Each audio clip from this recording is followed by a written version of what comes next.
Start कर दीजिए streaming. इससे पहले के क्लास में हम समझाए थे नीति निदेशक तत्व के बारे में।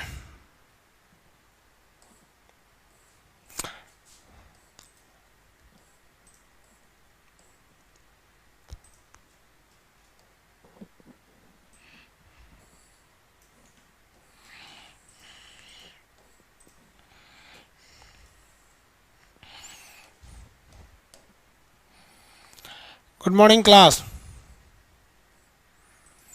आप लोग को इससे पहले वाले क्लास में हम फंडामेंटल ड्यूटीज बता दिए थे।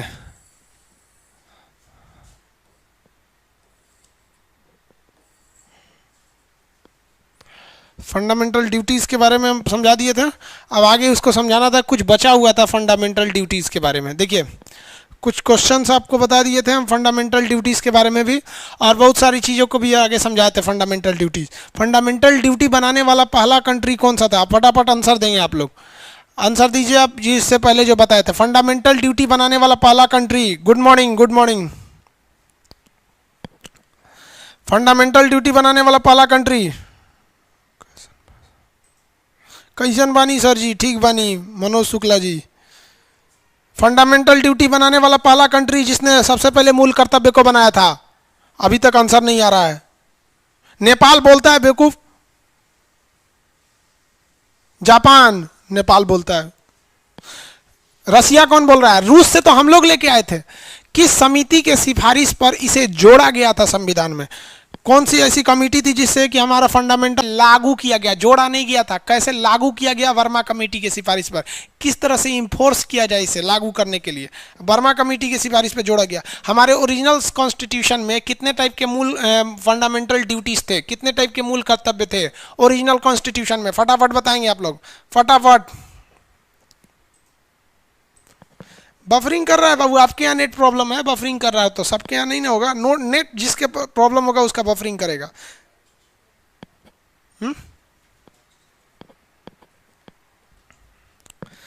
हाँ 0 10 कौन बोल दिया भाई? ऐसे पढ़ने के बाद भी ना फेल हो के आओगे लोग, होश नहीं रहेगा ना एग्जाम देने में, तो फेल हो के आओगे।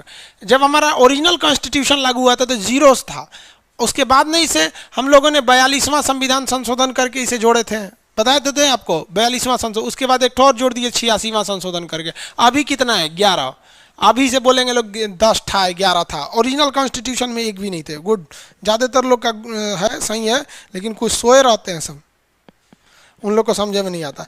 क्या हम अगर हम अपना मौलिक कर्तव्य को पालन ना करें तो क्या हमें कोई सजा देगा? कोई सजा नहीं है, कोई सजा नहीं है।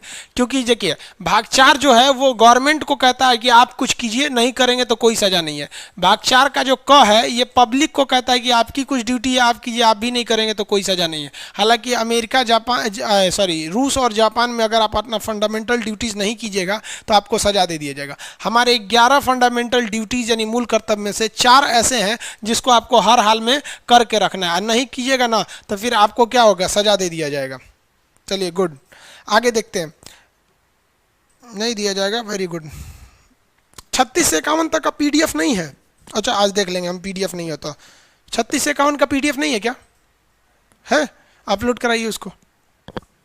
आगे देखिए भाऊ, 36 से 51 तक का कितने लोग हैं जिनके दिमाग में पीडीएफ घुस गया है? मतलब एकदम दिमाग में 36 से 51 तक का। तो हम भी देखते हैं, क्वेश्चन देखते हैं कितना जल्दी पूछते हैं, आप जवाब देते हैं। फटाफट बताइएगा 36 में किसकी परिभाषा है? राज्य की परिभाषा है या नीति निदेशक तत्व की, यानी स्टेट की परिभाषा है या डीपीएसपी की? कितने लोग बता सकते हैं? 36 में स्टेट का डिफिनीशन दिया गया है या डीपीएसपी? स्टेट या डीपीएसपी? फटाफट आंसर आना चाहिए।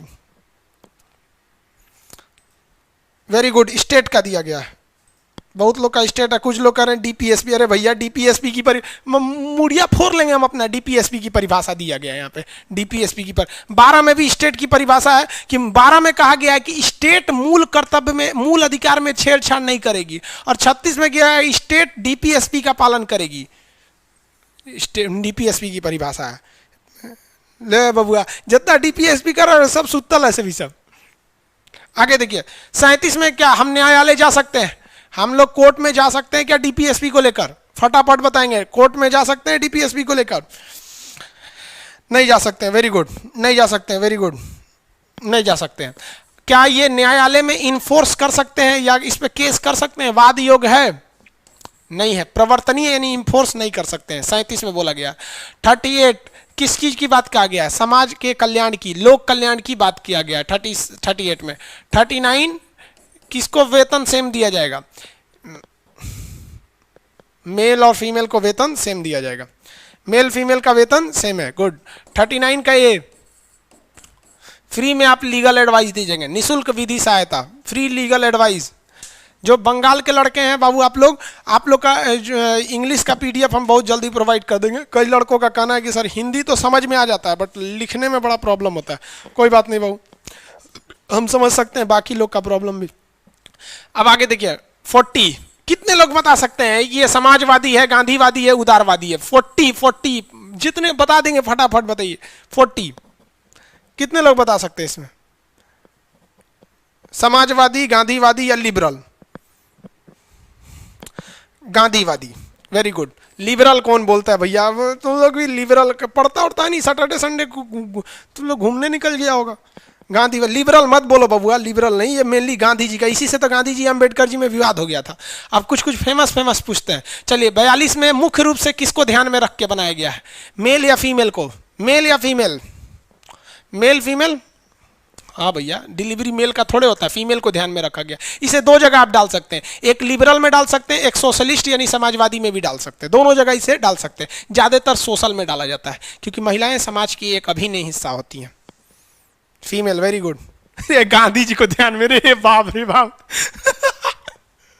रे भैया, गांधी जी का कौन डिलीवरी हो रहा था? तो प्रसूति सहायता दे रहा है यहाँ पर, हद है भैया। आगे देखो, गांधी जी बोलते हो, यहाँ देखिए। हाँ, गांधीवादी महिला वाला चीज है ये सब के बारे में। आगे देखिए 44, क्या चीज है इसमें? क्या चीज की चर्चा है? समान नागरिक संहिता या समान सिविल संहिता, बात बराबर ही, दोनों उसी की चर्चा है। सोशलिस्ट चीजों को ये ध्यान में रखकर बनाया गया है, सोशलिस्ट चीजों को।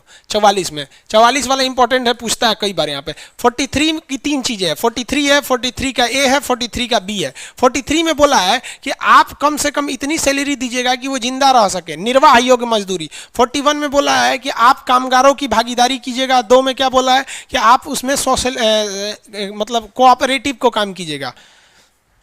45, 46 ये याद रखेंगे, अक्सर पूछता है ये। 44, 45, 46, 47, 48 ये याद रखते रहेंगे लोग अच्छा से। 44 बोलेंगे समान सिविल संहिता, समान सिविल संहिता। 45 बोलिए, 45 फटाफट। 45, 45, 45। 45 में किसकी चर्चा भैया? 6 से 14 वर्ष के बच्चों को निःशुल्क शिक्षा, 6 वर्ष से कम है उनको। 46 SC ST। 47 पोषाहार की चर्चा है और शराब पर प्रतिबंध है। शराब पर प्रतिबंध, शराब पर प्रतिबंध सोशलिस्ट भी हो जाएगा, गांधीवादी भी हो जाएगा। शराब और नशीली दवाइयों पर प्रतिबंध है। 48 क्या है? कृषि और पशुपालन है। गांधी जी भी थे इस पे, लिबरल भी थे। और इसी में जो कृषि, इसमें एक क जोड़ दिया गया था। तो कृषि, जो फालतू कृषि होती है वो पर्यावरण में चला जाता है, जो फालतू जानवर होते हैं वो वन्य जीव में चले जाते हैं। तो इसमें कृषि एवं पशुपालन था, इसमें वन्य तथा वन्य जीव थे। समझ में गया? ताजमहल किसमें था? 49। राष्ट्रीय महत्व के जो भी स्मारक रहते हैं जैसे जमा मस्जिद, लाल किला। दक्षिण भारत की अगर आप मंदिरों को देखिएगा ना तो कंफ्यूज हो जाइएगा, बनाया कैसे था सब। वहाँ का दक्षिण भारत में द्रविड़ शैली की मंदिरों को अगर देख लेंगे तो कंफ्यूजन में हो जाएंगे कि कैसे बनाया सब वो सब। उस समय की कलाकारी बहुत अच्छी थी। 50, ये तो बहुत सिंपल है।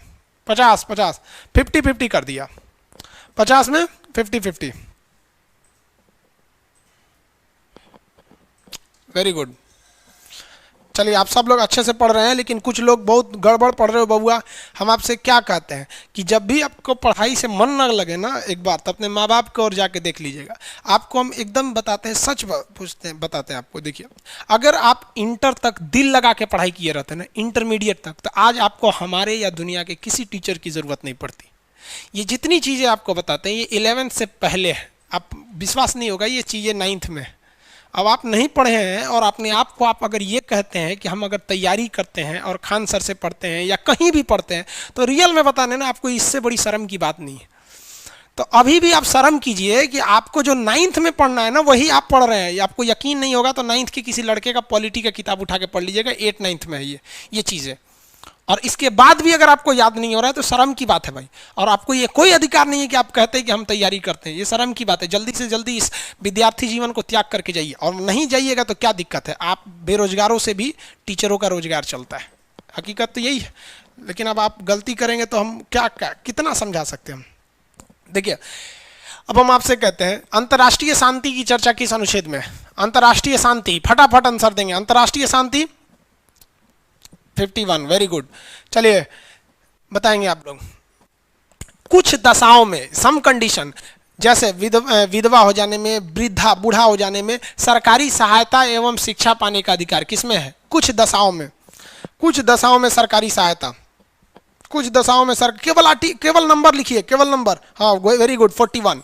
कुछ दशाओं में, जैसे दमन बताए थे ना, कुछ दशाओं में 41, फटाफट बताएंगे। 41। चलिए अब बताएंगे राष्ट्रीय महत्व के स्मारकों की रक्षा करना, राष्ट्रीय स्मारक के महत्व की, राष्ट्रीय महत्व के स्मारक की रक्षा करना 49।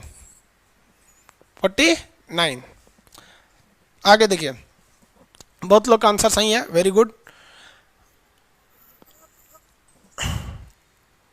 59 कहाँ हिला दिए बबुआ, पढ़े नहीं किए, 59 हिला देते हैं आप लोग। चलिए ध्यान से देखिए, अगला बताएंगे आप लोग। स्त्री पुरुष को समान काम के लिए समान वेतन, स्त्री पुरुष को समान काम के लिए समान वेतन 39। कितने लोग इसे बता सकते हैं? हम देखते हैं, एक बार में आंसर आना चाहिए। ध्यान से देखिए, अब उद्योगों के प्रबंधन में, यानी मैनेजमेंट में, किसी भी फैक्ट्री या इंडस्ट्रीज के मैनेजमेंट में उसके जो एम्प्लॉयज हैं उनको भी हमको पार्टिसिपेट कराना है, अर्थात उद्योग प्रबंधन में कामगारों की भागीदारी। कितने लोग इसे बता सकते हैं? उद्योग प्रबंधन में कामगारों की भागीदारी, उद्योग प्रबंधन कामगारों की भागीदारी, फटाफट। 39 में नहीं है भैया, 43A, वेरी गुड। बहुत से लोगों का सही है 43A। भाई 42A में कहाँ जाएंगे? 42 का बस एक ही है, 42A, 43A, 43 का A, यानी सॉरी 43A, वेरी गुड। 42 का A भी नहीं है भाई, 42 तो बस 42 है। इसका B में क्या है भाई? चलिए इसमें कितने लोग बता सकते हैं 43 के B में क्या है? 43 के B में, 43 के B में 43 के बी में कोऑपरेटिव। चलिए वेरी गुड, लड़ाई करना नहीं भाई, कोऑपरेटिव, सहकारिता, कोऑपरेटिव काम करना है। 43 के बी में cooperative, very good. Hindi English दोनों याद रखते चलेंगे। कोऑपरेटिव को सहकारिता कहते हैं, कोऑपरेटिव। आपके मन में इंग्लिश मीडियम वाला है ना, उसको लगता है हिंदी खतरनाक है, इसको छोड़ दो, फालतू है। हिंदी मीडियम वाला सोचता है कि इंग्लिश फालतू है, इसको छोड़ दो। दोनों लेके चलो यार, क्या जाता है दोनों में, पढ़ेंगे तो आराम से हो जाएगा। अगला बताएंगे आप लोग, शराब पर प्रतिबंध, फटाफट। शराब पर प्रतिबंध, शराब पर प्रतिबंध, आगे आप बताएं। शराब पर प्रतिबंध 47। चलिए अगला देखिएगा, वन्य तथा वन्य जीवों की रक्षा, वन्य तथा वन्य जीवों की रक्षा, वन्य तथा वन्य जीवों की रक्षा, वन्य तथा वन्य जीवों की रक्षा 48 का A, 48 का A, वन्य तत्व से। सरकार का यह जैसे 14 वर्ष, 46 SC/SC, 47 पोषायुक्त आहार शराब पर प्रतिबंध, कृषि पशुपालन 48 वन्य तथा वन्य जीव, 39 स्मारक, 50 50-50 न्यायपालिका कार्यपालिका, 51 शांति की चर्चा है, 46 स्टेट की परिभाषा, 37 में न्यायालय नहीं जा सकते हैं, 38 लोक कल्याण का काम करना है, 39 स्त्री पुरुष को समान वेतन, 39 का समान निःशुल्क विधि सहायता, 40 ग्राम पंचायत, 41 कुछ दशाओं में सरकारी सहायता प्राप्त करना, 42 मनोचित न्यायसंगत तथा प्रसूति सहायता।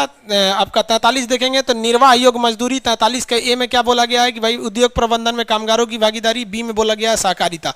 नीति निर्देशकता तो खत्म हो गया, इसे आयरलैंड के संविधान से लाया गया था। फटाफट समझते चलेंगे तेजी से। इसे आयरलैंड के संविधान से लाया गया, आयरलैंड ने स्पेन से लाया था। इसे 2 कैटेगरी में बांटा गया था। जो हमारे सलाहकार थे BN राव, इन्होंने कहा था जो जरूरी है उन्हें मूल अधिकार बना दीजिए, एक कैटेगरी कर दीजिए, जो जरूरी नहीं उन्हें B कैटेगरी कर दीजिए। तो बाद में डिसाइड किया जाएगा, जो जरूरी था उसे भाग 3 में रख के मूल अधिकार नाम दिया गया, जो जरूरी नहीं था उसे भाग 4 में रख के नीति निर्देशकता तो नाम दिया गया। KT शाह ने कहा यह एक चेक के समान है जिस पर भुगतान बैंक अपनी मर्जी से करता है। इसमें 2 प्रकार की स्वतंत्रता, कितने प्रकार की स्वतंत्रता चर्चा, लोकतंत्र की स्थापना है, सामाजिक एवं आर्थिक सामाजिक एवं आर्थिक लोकतंत्र की स्थापना करता है, जबकि इसमें सामाजिक, आर्थिक एवं राजनीतिक न्याय की चर्चा किया गया है। समझ में आ गया कि नहीं आ गया? ये जरूरी नहीं है, इस पे न्यायालय नहीं जा सकते हैं, वादी योग्य नहीं है। अब आपसे कोई नीति नहीं दे सकता तो का क्वेश्चन पूछे तो ऐसा झाड़ के आंसर दे दीजिए। समझ में आ गया कि नहीं? कहीं से नहीं आना चाहिए, इतना कॉन्फिडेंस होना चाहिए। सोचा नीति नहीं दे सकता तो मूल अधिकार कहीं से आएगा तो क्वेश्चन उठा के फाड़ देंगे यहाँ पे, कितनों पूछ दे। समझ में आ गया कि नहीं? नीति नहीं दे सकता तो आगे बढ़े। वेरी गुड, बहुत तेज तेज हम बोल दिए। हाँ, अरे तो भाई पढ़ाते वक्त तो स्लो स्लो पढ़ाए थे ना।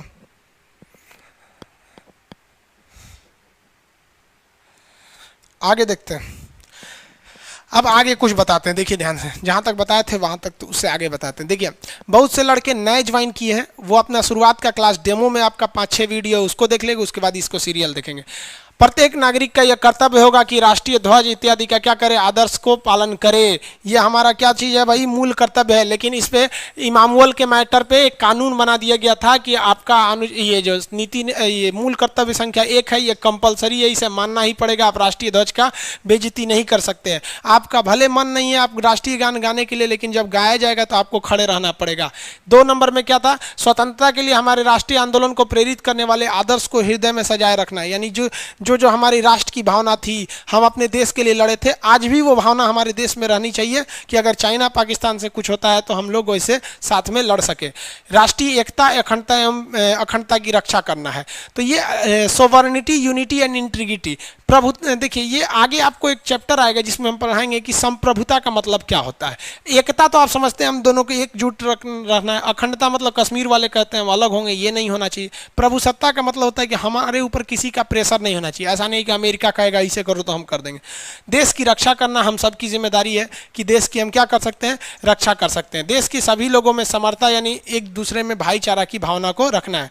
हमारी संस्कृति एवं गौरवशाली महत्व को बचा के रखना है। हमारी संस्कृति बहुत पुरानी है, आप देखेंगे तो हमारी संस्कृति है, कोई भी आप अगर ज्वलंत एग्जाम्पल देखेंगे इसकी संस्कृति का, तो आपको सैयद अकबरुद्दीन का नाम पता होगा। भारत के वो IFS अधिकारी थे, पहले वो विदेश मंत्रालय के प्रवक्ता थे। फिर भारत सरकार ने उनकी काबिलियत को देखते हुए उन्हें भारत का प्रतिनिधि यानी रिप्रेजेंटेटिव बना के UNO में भेज दिया, और वो UNO में बैठ के पूरे भारत का अकेले प्रतिनिधि कहते थे। उनकी बात पूरे भारत की बात कही जाती थी, सैयद अकबरुद्दीन की। सैयद अकबरुद्दीन को आप लोग देखे होंगे, जब ये रिटायर हो रहे थे तो इनको अपना मूल कर्तव्य याद आया। इनका मूल कर्तव्य क्या है भाई, आप देखेंगे भारत का किसी भी व्यक्ति का मूल कर्तव्य में अगर आप देखेंगे तो हमारा मूल कर्तव्य में एक ये भी आता है कि हमें अपनी संस्कृति की क्या करनी है, रक्षा करनी है। अब इसमें अकबरुद्दीन साहब का फोटो ये रहा, देखिए आप इन्हें पहचानते होंगे, सैयद अकबरुद्दीन है। जब ये इंडिया के रिप्रेजेंटेटिव थे, जब ये रिटायर हो रहे थे ना, तो उस समय कोरोना था, तो जो UN के जो सचिव थे उनसे जब ये रिटायरमेंट में आखिरी डिसीजन लिए तो उन्होंने क्या कहा कि हमारे देश की संस्कृति है कि जब कोई जाता है तो उसे हाथ जोड़ के नमस्ते कह देते हैं, तो आप अगर हमें नमस्ते कह देंगे तो हमें बहुत खुशी होगी। तो सोचिए UNO पूरी दुनिया का जो महासचिव था, जो वहाँ पे इनका लीड कर रहा था, जो पूरी दुनिया के लीडर्स को रिटायरमेंट देता था, उन्होंने भी कहा कि हाँ, मतलब उनको क्या समझ में आ रहा अंग्रेज को नमस्ते मतलब क्या होता है, तो उसने भी हाथ जोड़ के कहा नमस्ते। तो ये हमारे देश की संस्कृति है। अब इसको, ये हमारा क्या चीज़ है, मूल कर्तव्य है। तो भाई ये तो अधिकारी रहे होंगे लोग, तो क्या लिखा, हमारी गौरवपूर्ण संस्कृति परंपरा को बचा के रखना है कि नहीं, ये परंपरा रही है हमारी। अब हमारा 6 नंबर देखिए, हमारी ये हो गया सारी है।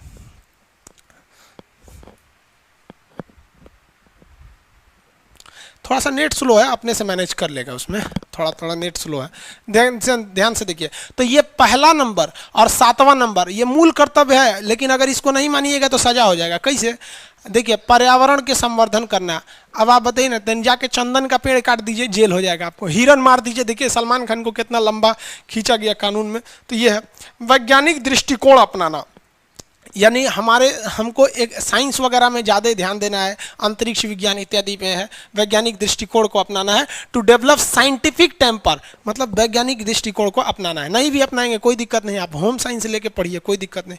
सार्वजनिक संपत्ति की सुरक्षा करना। अरे भैया, सार्वजनिक संपत्ति किसे कहा जाएगा भाई, जो पब्लिक की संपत्ति है। To safeguard the public property. वाह रे बबुआ वाह, देखो बबुआ, इस जो 9वां नंबर है ना यहाँ पर, सेफ गार्ड, ये सार्वजनिक संपत्ति, रेलवे सार्वजनिक संपत्ति है, मतलब जिस पर पूरी जनता का अधिकार होता है, सार्वजनिक अधिकार होता है, उसे सार्वजनिक संपत्ति कहते हैं। रेलवे किसी के बाबूजी का है, एयरपोर्ट किसी के बाबूजी का है, घर चौराहा वगैरह किसी के बाप का है, सरकारी बस किसी का नहीं है, तो इसकी रक्षा करना है। और इसकी रक्षा नहीं करिएगा तो ठका जाइएगा बढ़िया से। ये कानून बना दिया गया है। देखें उत्तर प्रदेश में विरोध हो रहा था, पुलिस बस जला दिए लोग तो मुआवजा ले लिया गया। आप देखेंगे सार्वजनिक संपत्ति को नुकसान करेंगे तो कभी भी आपको जेल हो जाता है। पुलिस कहती है ना कि आप सड़क चौराहा जाम मत करें, नहीं तो आपको जेल हो जाएगा। तो ये 9 नंबर भी आपका मूल कर्तव्य, ये मूल कर्तव्य क्या है? कंपलसरी वाला मूल कर्तव्य है। समझ में आ रहा है कि नहीं आ रहा आपको? कंपलसरी वाला मूल कर्तव्य, तो ये 9 हो गया। 10 नंबर क्या है? देखिए, व्यक्तिगत एवं सामूहिक गतिविधियों में सभी क्षेत्र में उत्कृष्टता की ओर बढ़ने के लिए सतत प्रयास करना है। क्या है इसको समझिए। मतलब हमें कोशिश करना चाहिए कि हम अकेले भी खुद बढ़ें और लोगों को भी लेके बढ़ें। इससे क्या होगा? हमारे देश का विकास होगा। अब जैसे मान लीजिए हम हैं, हमारा बैच इतना चलता है, आप लोग फीस देते हैं, तो हम लोग टैक्स भी तो देते हैं सरकार को। कितना टैक्स देते हैं? तो ये हमारा मूल कर्तव्य बनता है कि अगर हम बढ़ेंगे तो देश भी आगे बढ़ेगा। वो आप ही लोग का पैसा आप हमें भेजते हैं ना, उसका 20%, 18% चला जाता है जीएसटी के रूप में और 2% चला जाता है बैंक के पास। बैंक जो होता है, जो हमको पेमेंट देता है, आप अलग अलग बैंक से देते होंगे, कोई फिक्स बैंक तो नहीं है यहाँ पर।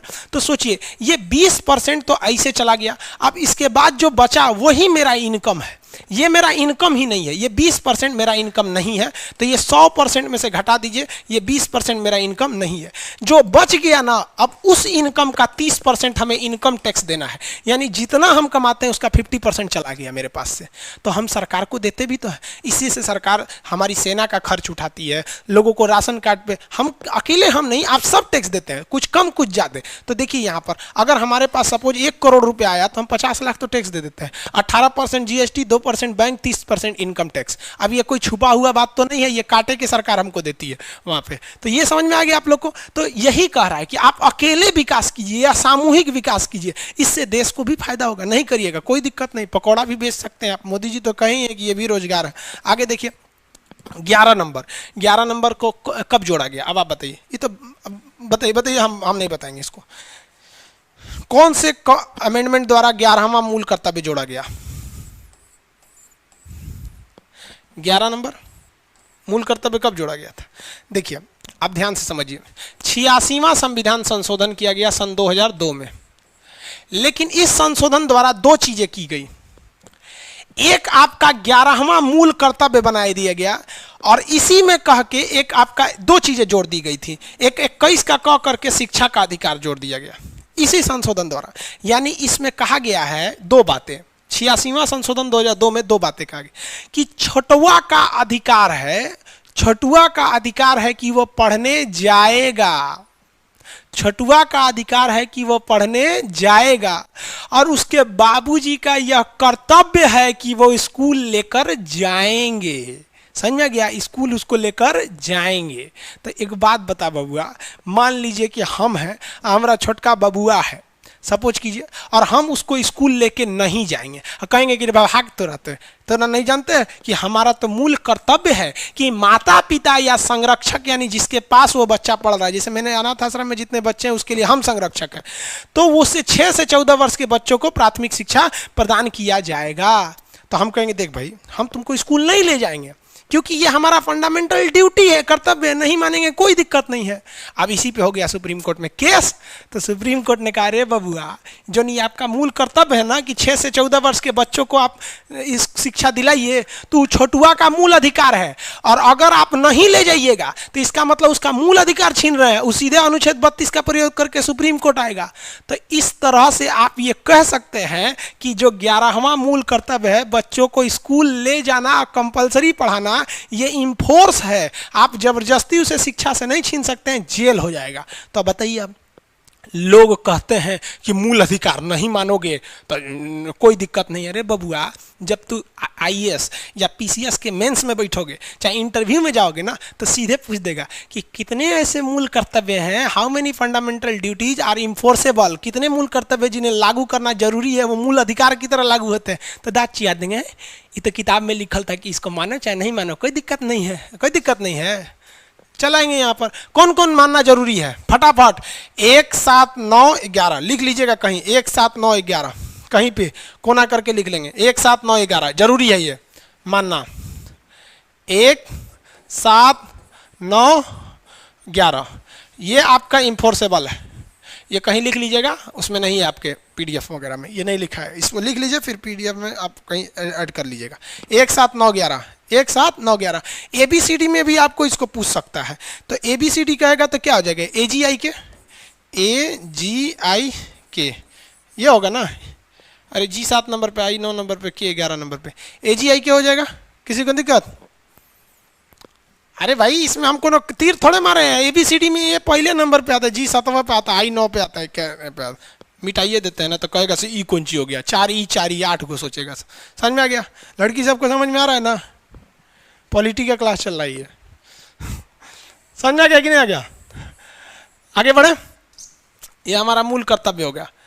10 याद करने की खास जरूरत नहीं है, इससे आपको कुछ नहीं, लेकिन ये 4 ठो हमेशा याद रखिएगा। AGI के 1 7 9 1 7 9 11, 1 7 9 11। किसी को कोई दिक्कत नहीं है? इसमें तो 2 का गैप है, देखिए ना, 7 में 2 का 11, इसमें 11, आप हो गया 1 7 9 11। इसमें कोई दिक्कत नहीं। एगो क्वेश्चन पूछा था, सुनिए, 2015 यूपीएससी में, निम्न में से कौन सा हमारा मूल कर्तव्य नहीं है? Which one of the following is not our fundamental duties? सुनिए ध्यान से। राष्ट्रीय स्मारकों राष्ट्रीय ध्वज का सम्मान करना तथा उसके आदर्शों का पालन करना, है कि नहीं? अरे भैया राष्ट्रीय ध्वज का आदर्शों का पालन करना ये तो कंपलसरी है, नहीं करेंगे तो सजा हो जाएगा। समझ में आ गया कि नहीं आ गया? तो ये तो है ही है। एक और पूछा था, वैज्ञानिक सोच रखना, तो है ही हमारा, देखिए ना यहाँ पर कहाँ गया ये, वैज्ञानिक दृष्टिकोण अपनाना, यानी वैज्ञानिक सोच को रखना, है कि नहीं है? चलिए और भी कुछ है, और भी पूछा था आपका, सार्वजनिक संपत्ति की रक्षा करना, ये भी है। शोषण से गरीबों की रक्षा करना, यह हमारा मूल कर्तव्य नहीं है। शोषण से गरीबों की रक्षा करने के लिए पुलिस डिपार्टमेंट है, डीएम साहब हैं, एसडीएम साहब हैं, दरोगा जी हैं, जज साहब हैं, कुल कमो हम ही कर लेंगे, तो वो लोग सैलरी कौन सी का ले रहा है लोग? समझ में आ गया? शोषण से गरीबों की रक्षा करना हमारा मूल कर्तव्य नहीं है। किसी को कोई दिक्कत नहीं है? आगे बढ़े। चलिए अब स्टार्ट करते हैं हम लोग भाग संख्या 5, पॉलिटी का पार्ट 4, भाग 5।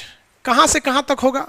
तो इसका जो अनुच्छेद होगा, अब आप बताइए, स्टार्टिंग तो आप बता ही सकते हैं भैया, 51 तक तो पढ़ा ही दिए, 51 को भी पढ़ा दिए, तो कंपलसरी है ये शुरू होगा 52 से, और ये ससुरा जाएगा 151 तक। 100 गो अनुच्छेद है इसमें, 100। जितने लोग पॉलिटी पढ़ रहे हैं ना, आँख कान नाक सब खोल के सुन लो। अगर 5 भाग छूट गया, अगर आपने भाग 5 नहीं पढ़ा है यानी यहाँ से, तो आपको पॉलिटी पढ़ने से कोई फायदा नहीं। जैसे संविधान वालों ने कहा कि संविधान का रीढ़ है अनुच्छेद 19, आत्मा है 32, कुंजी है प्रस्तावना। अरे बड़ा ठीक है बोलता है। हम बोलते हैं हर एक विद्यार्थी के लिए ये अमृत है भाग 5, तो लिख लीजिएगा कि किस भाग को अमृत कहा जाता है, तो भाग 5 अकॉर्डिंग टू खान सर। इसमें यूनियन की चर्चा है, संघ की, यूनियन संघ यानी सेंट्रल गवर्नमेंट की चर्चा है। सीधी सीधी बोले तो सेंट्रल गवर्नमेंट, सेंट्रल गवर्नमेंट। पहले हम एक ओवरव्यू दे देते हैं आपको इस सेंट्रल गवर्नमेंट में। भाई बैटरी चेंज करिए तो इसका, वरना आवाज नहीं जाएगा। सेंट्रल गवर्नमेंट में कौन कौन आएंगे?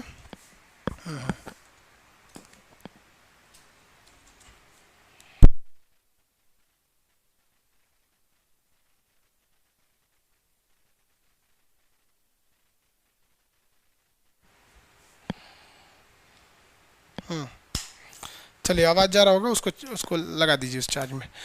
देखिए सेंट्रल गवर्नमेंट में कौन कौन आता है, ये बहुत बड़ा गवर्नमेंट होता है सेंट्रल गवर्नमेंट।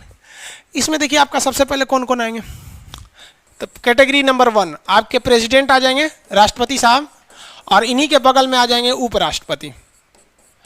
किसी को दिक्कत नहीं ना? उपराष्ट्रपति। इसी में आ जाएंगे आपके प्राइम मिनिस्टर और vice prime minister, vice PM, 7 गो आज तक रहे। अब इसी में आ जाएंगे आपका कौन सा, अटॉर्नी जनरल, के वेणुगोपाल है ना, अभी वकील साहब का मामला गरमाया था आपका प्रशांत भूषण वाला में। इसी में आ जाएगा सीएजी, कैग। अभी कैग की रिपोर्ट आई है, कहाँ कहाँ कितना घोटाला हुआ है, यही बता देगा। इसी में आ जाएंगे आपके एमपी लोग जो होते हैं एमपी। अब ये एमपी 2 टाइप के हो जाएंगे, लोकसभा और राज्यसभा। अभी हंगामा हो रहा है ना किसान विधेयक को लेके, सब इसी में पढ़ना है। इसी में आ जाएगा आपका संसद, और संसद के 2 सदन हो जाएंगे, लोकसभा राज्यसभा। अब ये देखिए सब में 3-3 लिख दिए हैं, अरे कोई बात नहीं, नंबरिंग को गोली मारिए। अब इसी में आपका क्या आ जाएंगे, सुप्रीम कोर्ट आ जाएगा। सुप्रीम कोर्ट भी किस में आ जाएगा, इसी में ही आ जाएगा। इसी में आपके प्रस्ताव आ जाएंगे, प्रस्ताव, धन विधेयक प्रस्ताव इसी में आपका बजट आ जाएगा। इसी में आपके संसद के प्रश्न काल आ जाएंगे, सब शून्यकाल, प्रश्नकाल, 0 आवर, ये सब आ जाएंगे। यानी अगर आपने इसको पढ़ लिया ना तो आपका आधा सही हो जाएगा। रीजन समझिए क्या है, जो चीज़ यहाँ है ना सेम इसी का फोटोकॉपी है भाग 6 में, उसका नाम है स्टेट। बस यूनियन की जगह स्टेट कर देना है, राष्ट्रपति की जगह राज्यपाल कर देना है, उपराष्ट्रपति की जगह उपराज्यपाल कर देना है, पीएम के जगह सीएम कर देना है, वॉइस पीएम के जगह वॉइस सीएम करना है। यहाँ अटॉर्नी जनरल है तो वहाँ एडवोकेट जनरल है, वहाँ सीएजी होता ही नहीं है। वहाँ एमपी है तो एमएलए कर देना है। वहाँ यहाँ लोकसभा राज्यसभा है, वहाँ विधानसभा विधान परिषद कर देना है। यहाँ पढ़ेंगे संसद, वहाँ पढ़ेंगे विधानमंडल। यहाँ पढ़ेंगे सुप्रीम कोर्ट, वहाँ पढ़ेंगे हाई कोर्ट। यहाँ भी प्रस्ताव, वहाँ भी बजट, सब चीज़ से में। यानी अगर आपको भाग 5 समझ में नहीं आया ना तो लिख के रख लीजिए, भाग 6 समझ में नहीं आने वाला है। क्योंकि भाग 6 हम पढ़ाएंगे कितना, हम तो यही बता देंगे ना, देखो ये उससे है। क्योंकि जब भी भाग 6 पढ़ाएंगे तो कहेंगे कि देखो भाग 5 में ये पढ़ाए थे। इसलिए आप अपना नाक कान मुंह जितना जगह से है सब जगह से अलर्ट रहिए। किसमें, भाग 5 में। जितने नए लड़के हैं यहाँ से पढ़िए, आपको पीछे का कोई दिक्कत नहीं है। जितने लोग अभी बीपीएससी का फॉर्म आज 28 तारीख है, आज से स्टार्ट हो जाएगा बिहार पीसीएस का।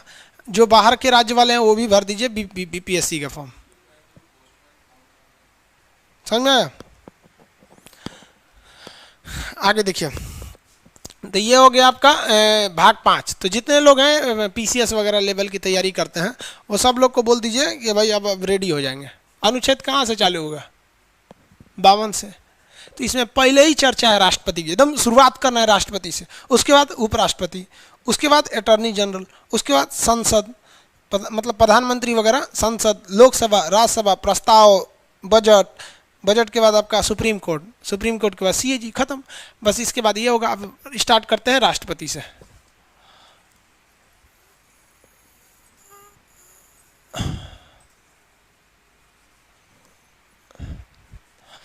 राष्ट्रपति बड़ी झमेला होता है। प्रेसिडेंट रामनाथ कोविंद जी अभी, इससे एक क्वेश्चन हमेशा आएगा आपका। इसमें सबसे बड़ा बुरा फंसिएगा कब, राष्ट्रपति का चुनाव कैसे होता है। एकल संक्रमणीय अनुपातिक पद्धति, वाह अजबे क्वेश्चन होता है। सुनिए ध्यान से, इसका एक ट्रिक है। पकानी कोका दुयो दशम, पकानी साथ में बोलिए आप लोग, पकानी कोका दुयो दशम, फटाफट बोलिए साथ में, पकानी कोका दुयो दशम, साथ में 4 बार बोलिए, याद हो जाएगा। ये आपको राष्ट्रपति खत्म हो गया, इतने याद रखेंगे तो। इंग्लिश हिंदी दोनों मीडियम वाले बोलेंगे, पकानी कोका दुयो दशम, पकानी कोका दुयो दशम। प्रेसिडेंट कहाँ से शुरू होते हैं, 52, 53, 54, 55, 56, 57, 58, 59, 60, अरे 59 ऐसे नहीं ना लिखाएगा, 59 लिखाएगा, 60 और ये 61 हो गया। अनुच्छेद राष्ट्रपति खत्म। 52 से लेके 61 तक इसकी चर्चा राष्ट्रपति का। शॉर्टकट बोलिए, पकानी कोका दुयो दशम। राष्ट्रपति का शॉर्टकट पकानी कोका दुयो दशम, और ऊपर 52 से लिखना चालू कीजिएगा क्योंकि 51 तक तो पढ़ा दिए। 52, 53, 54, 55, 56, 57, 58, 59, 60, 61 यहाँ तक लिख देंगे, हो गया राष्ट्रपति खत्म। देखिए कैसे, प से होगा राष्ट्रपति साहब का पद। एक के क्वेश्चन आता है, राष्ट्रपति का पद कहाँ से लाया गया है, राष्ट्रपति का पद कहाँ से लाया गया, तो लड़का मार देता है, ब्रिटेन से, अमेरिका से, गड़बड़ा जाता है। भैया हमारे यहाँ राष्ट्रपति का पद उसी की तरह है जिस तरह से ब्रिटेन के एक राजा साहब है। बताइए, तो अमेरिका के राष्ट्रपति डोनाल्ड ट्रंप, उसको सब पावर है, हमारे राष्ट्रपति को कुछ पावर नहीं है, खाली पहाड़ी पे बैठल है, मोहर मारे खाते, हाँ मोदी जी हो गई लो किसान बिल पास। तो राष्ट्रपति का पद कहाँ से आया है, हमारे यहाँ ब्रिटेन के समान है। क से होता है कार्यपालिका, एग्जीक्यूटिव का हेड है। हिंदुस्तान में जितना काम होगा ना उसमें आखिरी मोहर किसका रहेगा, राष्ट्रपति का, भले वो करे चाहे ना करे। तो हमारे देश में जितने कार्य होते हैं उसकी जो वास्तविक नियंत्रण होता है वो प्रधानमंत्री का होता है, लेकिन औपचारिक एक पेपर के हिसाब से नाम मात्र के लिए सारा का सारा कार्यपालिका किसके पास है? राष्ट्रपति के पास है। और न से नियुक्ति, अब पहले इसको एक फुल फॉर्म बता देते हैं। न से निर्वाचन, उसका निर्वाचन यानी इलेक्शन। को से उसका कोटा कितना होना चाहिए। क से कार्यकाल, उसका टेन्योर कितना होना चाहिए? 5 साल का होना चाहिए। दो से दोबारा निर्वाचन हो सकता है, एक ही राष्ट्रपति दोबारा हो सकते हैं। एग्जाम्पल के तौर पर राजेंद्र प्रसाद थे। यो से योग्यता, उसकी क्वालिफिकेशन कितनी होनी चाहिए। द से क्या क्या कंडीशन होने चाहिए उसके लिए। स से शपथ, उसका जो ओथ होना चाहिए वो क्या है। म से महाभियोग, महाभियोग को इम्पीचमेंट कहते हैं, इम्पीच। तो ये शॉर्टकट है इसका, समझ में आ गया। अब इसको पढ़ने में आपको ना कम से कम 1 हफ्ते लगेंगे भाई। अब आप सोचेंगे सर इतनी जगह 1 हफ्ता लगे, बहुत बड़ी बहुत जरूरी है। और इतना पढ़ लेंगे ना तो एग्जाम में क्वेश्चन नहीं छूटेंगे। शॉर्टकट ट्रिक बोलिए। पकानी को का दुयो दशम। शॉर्टकट फटाफट बोल बबुआ, अकेले बैठ के पढ़ा करो, नहीं बोलोगे शर्माओगे तो बहुत ज़्यादा दिक्कत हो जाएगा। पकानी को का दुयो दशम, बोलते जाइए।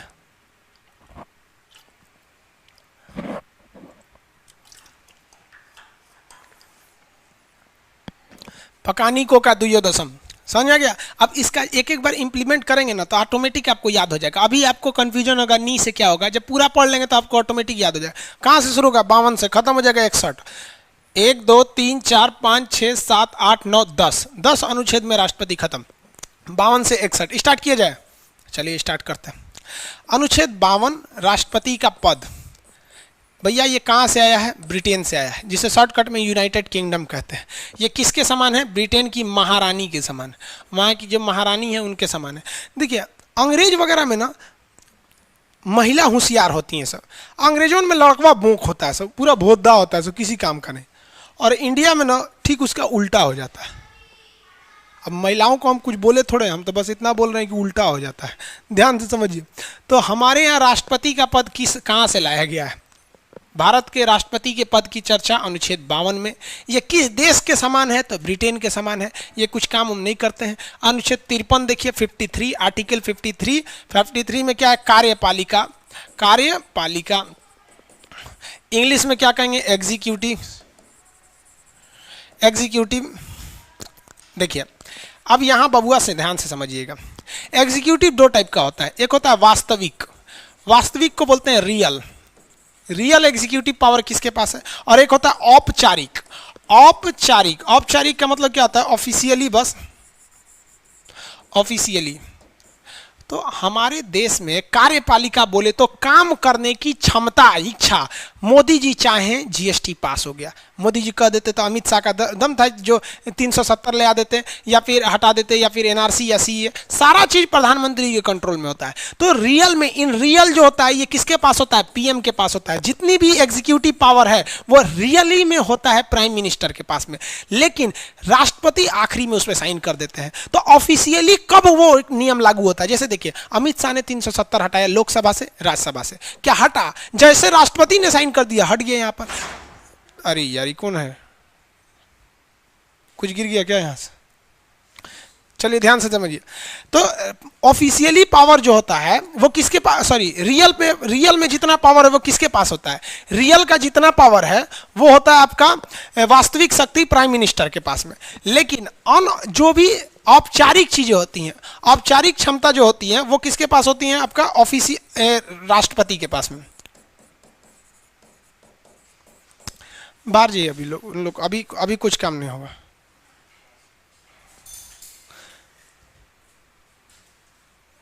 हो गया, अभी क्लास के बाद ही कुछ होंगे।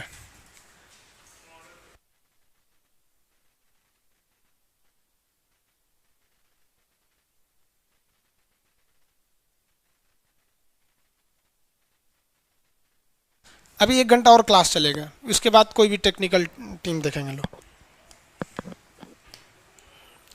चलिए वो थोड़ा सा आप लोग का भी टेक्निकल चीज़ के लिए था कि कुछ पीडीएफ वगैरह का, तो अभी क्लास के बाद ही आपका डाला जाएगा वहाँ पर। चलिए बहुत ध्यान से देखिए। अब आपको इतना तो कंफर्म पता हो गया कि देश में जितने भी काम होते हैं उसका जो रियल पावर किसके पास होता है?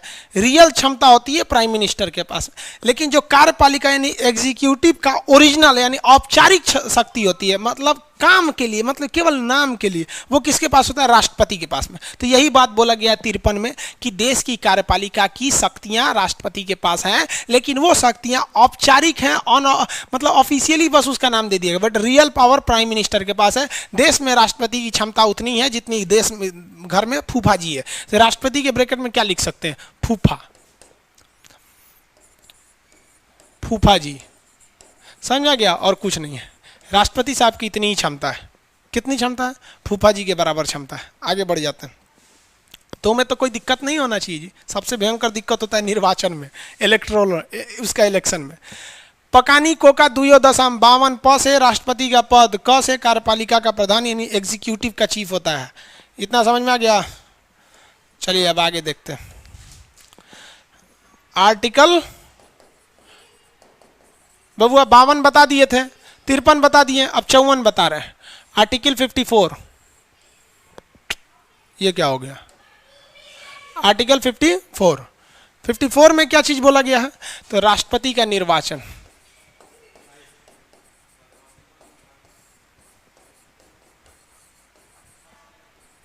इलेक्शन। तो भैया राष्ट्रपति का इलेक्शन होता है। क्या होता है? राष्ट्रपति साहब का इलेक्शन। ये अगर आप पढ़ लिए ना तो इसमें बहुत ही कंफ्यूजन है, इसको एकदम ध्यान से पढ़िएगा। राष्ट्रपति का निर्वाचन के बारे में क्या है भैया? राष्ट्रपति के निर्वाचन में पहला 2-3 चीज समझिए। पहला चीज कि इन राष्ट्रपति का निर्वाचन जो होता है वो कौन कराता है? तो निर्वाचन आयोग। कौन कराएंगे? निर्वाचन आयोग। इंग्लिश में कहते हैं इलेक्शन कमीशन, इनका निर्वाचन कराते हैं। इनका निर्वाचन कैसे होता है? वोट कौन डालता है? तो इनका निर्वाचन के लिए एक होता है निर्वाचक मंडल। निर्वाचक मंडल, निर्वाचक मंडल को क्या कहते हैं? Electoral committee. Electoral committee, electoral committee कहिए, इलेक्टोरल कहिए, एक ही बात होता है। निर्वाचक मंडल यानी हम लोग क्या राष्ट्रपति के निर्वाचन में भाग ले सकते हैं? नहीं लेंगे भैया, वही लोग लेंगे जो इस निर्वाचक मंडल में है। तो हम ये यही निपटा देते हैं कि कौन कौन है इस निर्वाचक मंडल में। तो देखो भैया कौन कौन है। देखिए पहले यहां समझिए फिगर के हिसाब से। जो देश होता है ना, इस देश को चलाने के लिए एक संसद होता है। क्या होता है? संसद। यही इस देश के लिए कानून बनाता है। इसके 2 हिस्सा होते हैं, एक लोकसभा, एक राज्यसभा।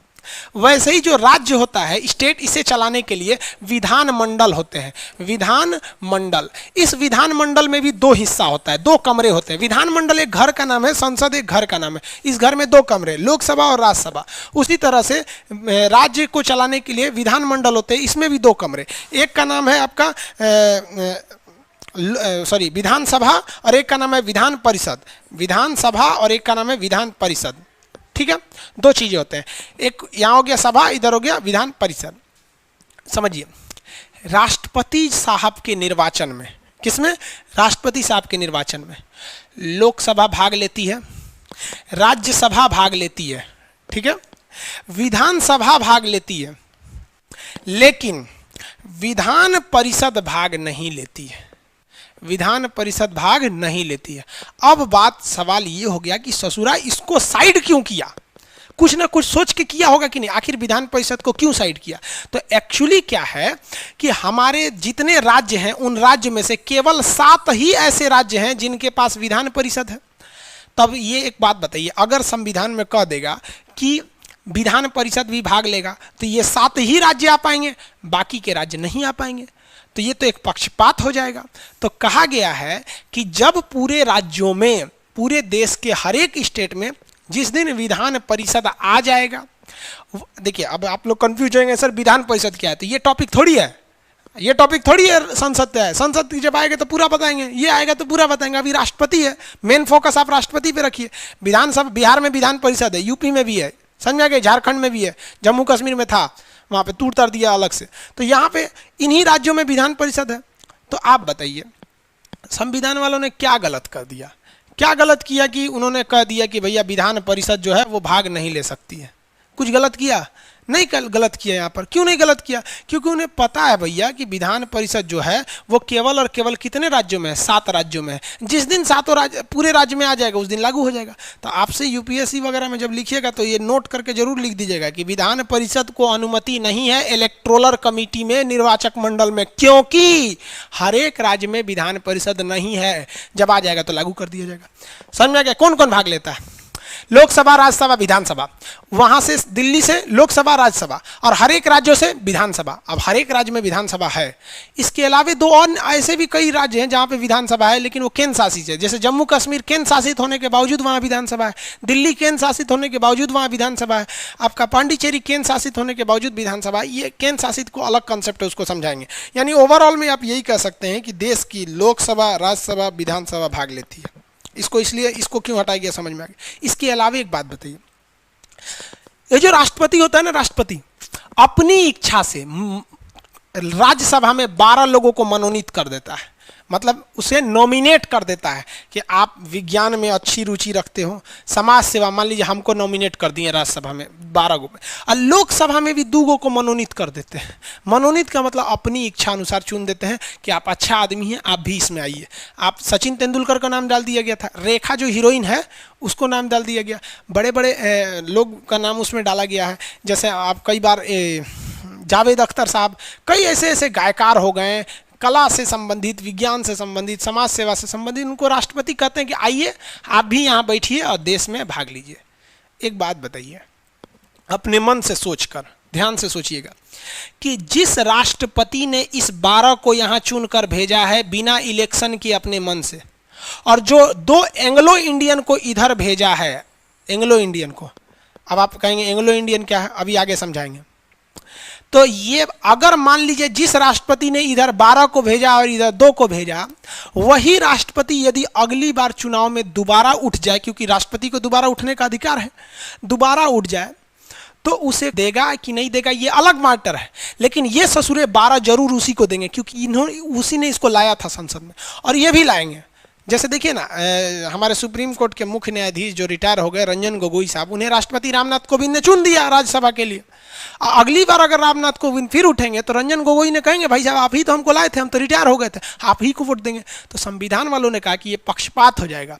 क्यों पक्षपात हो जाएगा? कि अगर हम जो मनोनीत सदस्य हैं, मनोनीत सदस्य का मतलब होता है जो भी मतलब उनके द्वारा नॉमिनेटेड है, उनको देंगे तो वही राष्ट्रपति दोबारा उठेगा, तो पक्षपात हो जाएगा। इसलिए ये चुनाव में वोट नहीं डाल सकते, कभी नहीं डालेंगे ये, और ये भी वोट नहीं डाल सकते हैं। इसका मतलब ये हुआ कि राष्ट्रपति के चुनाव में केवल और केवल निर्वाचित सदस्य भाग लेते हैं, जिनका वोट हुआ है, नॉमिनेटेड लोग भाग नहीं देते हैं। तो आप बताइए, आप कैसे इसका जवाब दीजिएगा, तो क्या कहेंगे?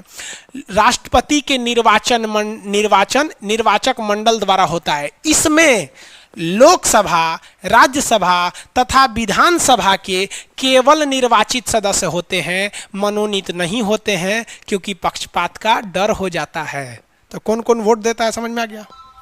किसी को दिक्कत नहीं ना? चलिए तो एक क्वेश्चन बताइए फटाफट।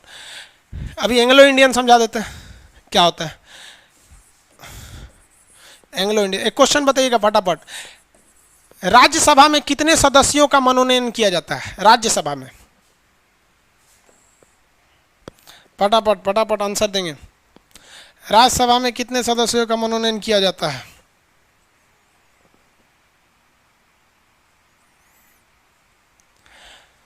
चौदह,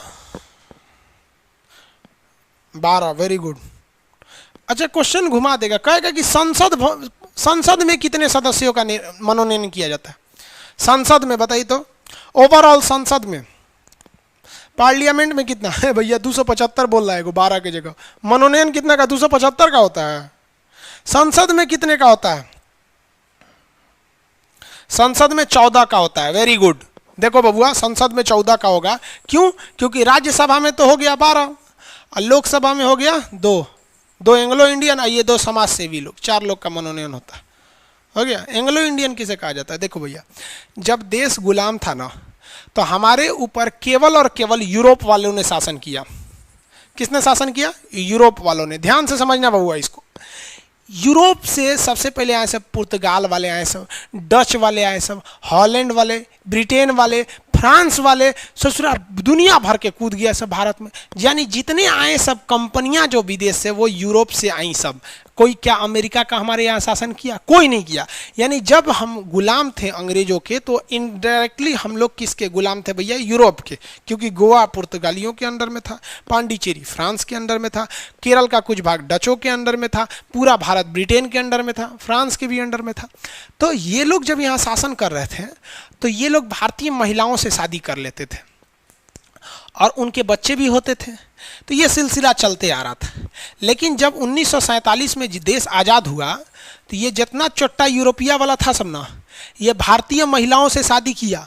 लेकिन जब देश आज़ाद हुआ तो महिलाओं को, अब बच्चों को हिंदुस्तान में छोड़ के अपने अपने घर चला गया। जो पुर्तगाल का था पुर्तगाल चल गया, जो फ्रांस का था तो फ्रांस चल गया।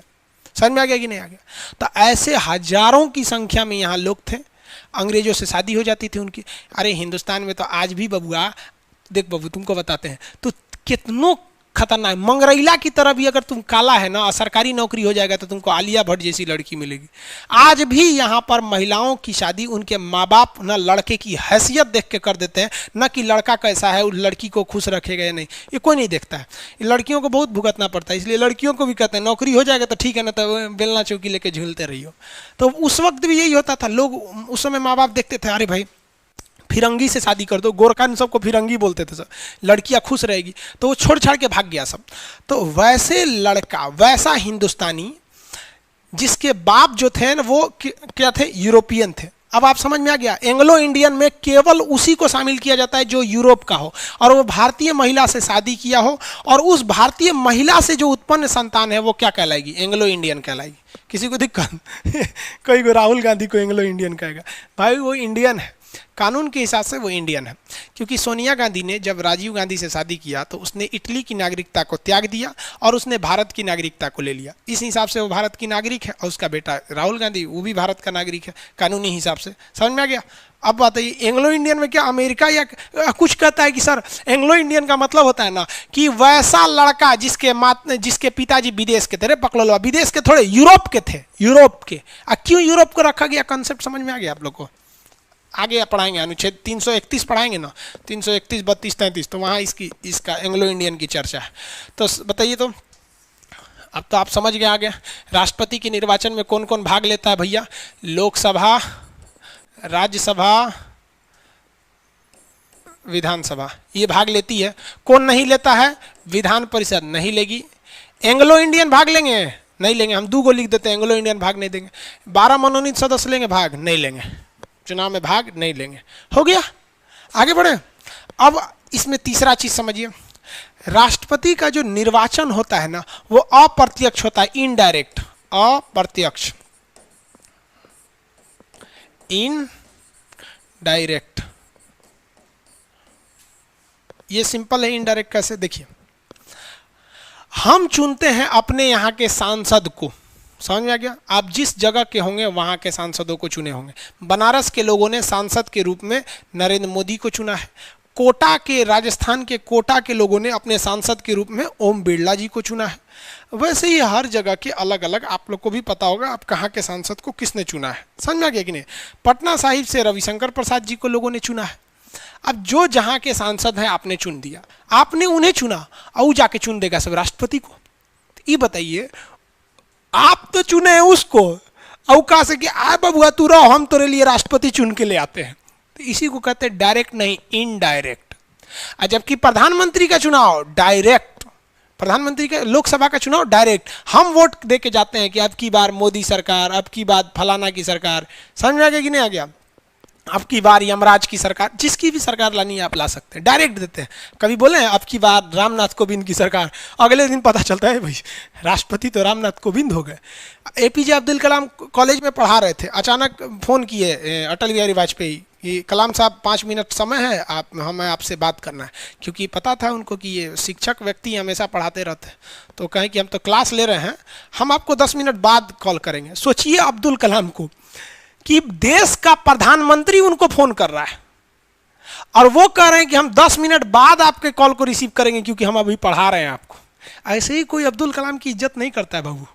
तो अब बताइए, और अटल बिहारी वाजपेयी भी देखिए कितने अच्छे थे, वरना आज का प्रधानमंत्री अगर फोन करेगा आप कह देंगे कि हम 5 मिनट बाद बंद करेंगे, सोचो सीबीआई जांच लगा देगा, इनकाउंटरे करा देगा, है कि नहीं आपको? लेकिन वो भी बेचारे कितने सम्मानित थे।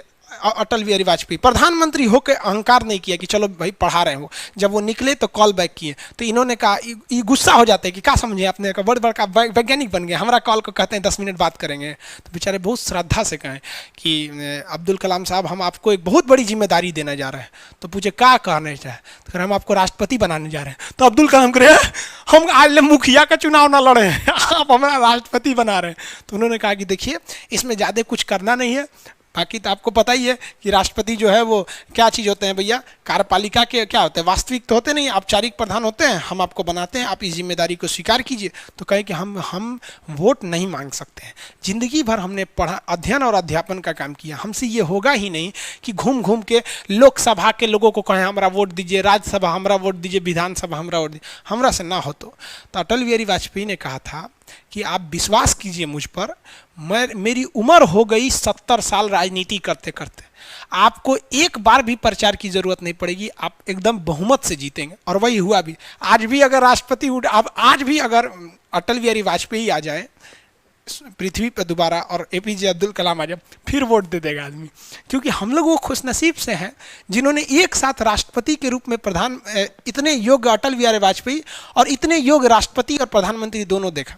आज के समय देखिए प्रधानमंत्री जी को कोई मतलब ही नहीं है किसान बिल से किसान रो रहा है, उन्होंने कह दिया ठीक है तो ठीक है, तो भैया काय को लोकतंत्र जो तो हमारा बतिए नहीं सुनोगे, तो ठीक है तो ठीक है, जीएसटी ठीक है तो ठीक है, हद है भैया। आप खुद सोचिए ना, हमारे प्रधानमंत्री जी का खोपड़ी, मोबाइल जो है इंटरटेनमेंट का चीन है, उस पर भी 18% जीएसटी है, और शिक्षा जो दुनिया में सबसे जरूरी है उस पर भी 18% जीएसटी है। वाह अरे भैया वाह। आप मोटरसाइकिल खरीदने जाइएगा तो उस पर भी 18% जीएसटी है, फ्रिज खरीदने जाइएगा तो उस पर भी 18%। माने लग्जरी के लिए फ्रिज खरीदिए, मोटरसाइकिल खरीदिए, घसका हुआ मोबाइल खरीदिए, सबको शिक्षा की कैटेगरी में ला दिए। वाह भैया वाह, अच्छा बात है।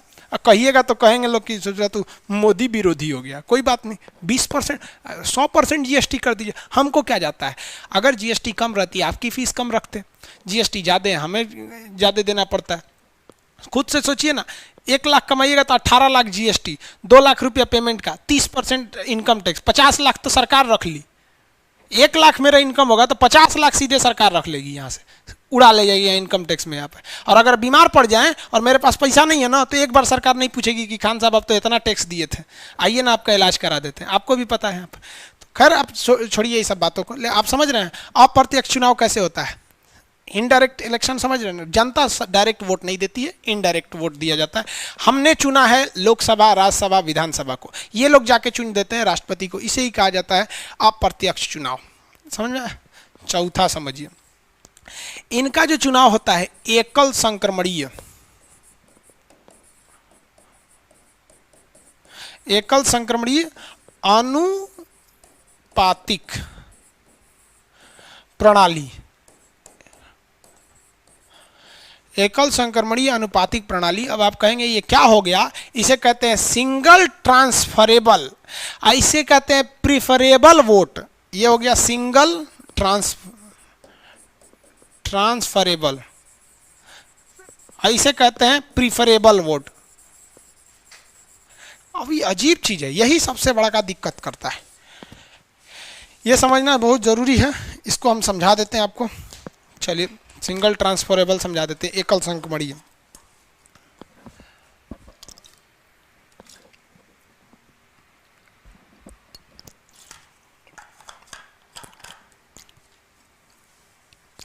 देखिए बाबू, पहले आपको पढ़ना पड़ेगा अनुपातिक प्रणाली क्या है, उसके बाद आपको समझ में आएगा एकल संक्रमणीय क्या है।